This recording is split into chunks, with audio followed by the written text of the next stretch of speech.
Thank you, Mr. Chairman. The Twitter files were not just about Hunter Biden's laptop. Twitter files make it apparent Twitter worked overtime to suppress accurate COVID information. Dr. Jay Bhattacharya is a professor of medicine at Stanford who once tweeted an article he wrote about natural immunity. Thanks to Elon Musk's release of the Twitter files, we learned some of his tweets were tagged with the label of Trends Blacklist.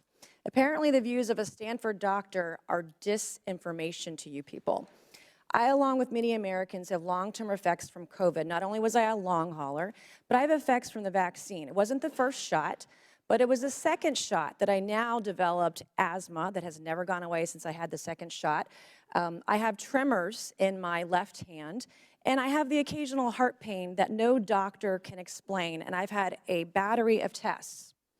I find it extremely alarming Twitter's unfettered censorship spread into medical fields and affected millions of Americans by suppressing expert opinions from doctors and censoring those who disagree with the CDC. I have great regrets about getting the shot because of the health issues that I now have that I don't think are ever going to go away. And I know that I'm not the only American who has those kinds of concerns.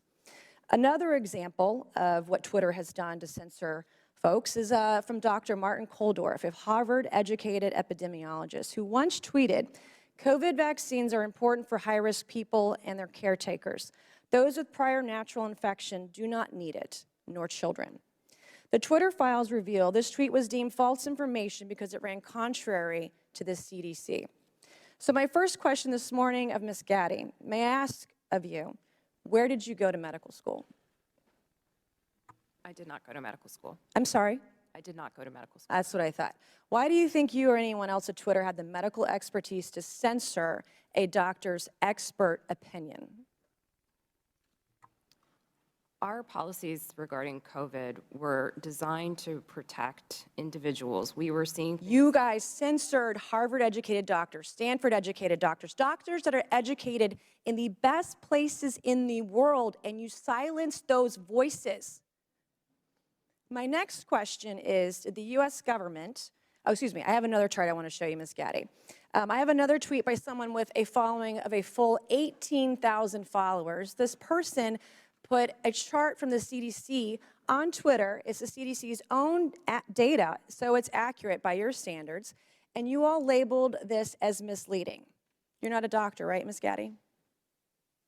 No, I'm not. Okay, what makes you think you or anyone else at Twitter have the medical expertise to censor actual, accurate CDC data?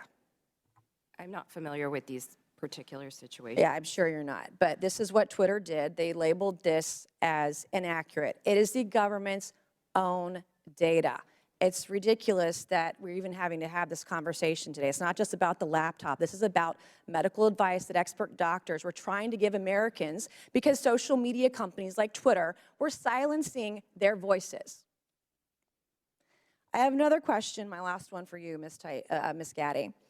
Did the U.S. government ever contact you or anyone at Twitter to pressure Twitter to moderate or censor certain tweets? Yes or no?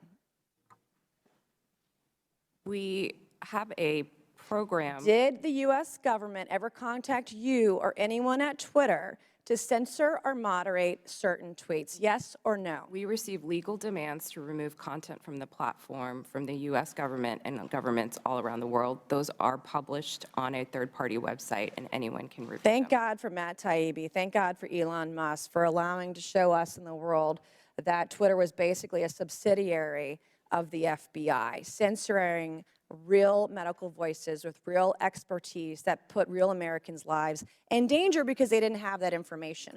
I also want to thank one of my colleagues, Ro Khanna, because as it turns out, censorship isn't just an important issue to conservatives. Some of my colleagues on the other side of the aisle, like Ro, found this censorship very concerning, and even wrote to you and to folks at Twitter that he was concerned about the First Amendment being censored. So I want to thank him for speaking up and speaking out about this issue, because this should not be a partisan issue. This should be an issue that's an American issue.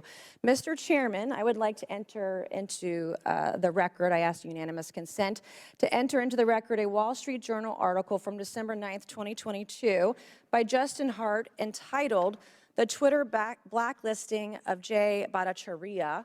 and to the record, please.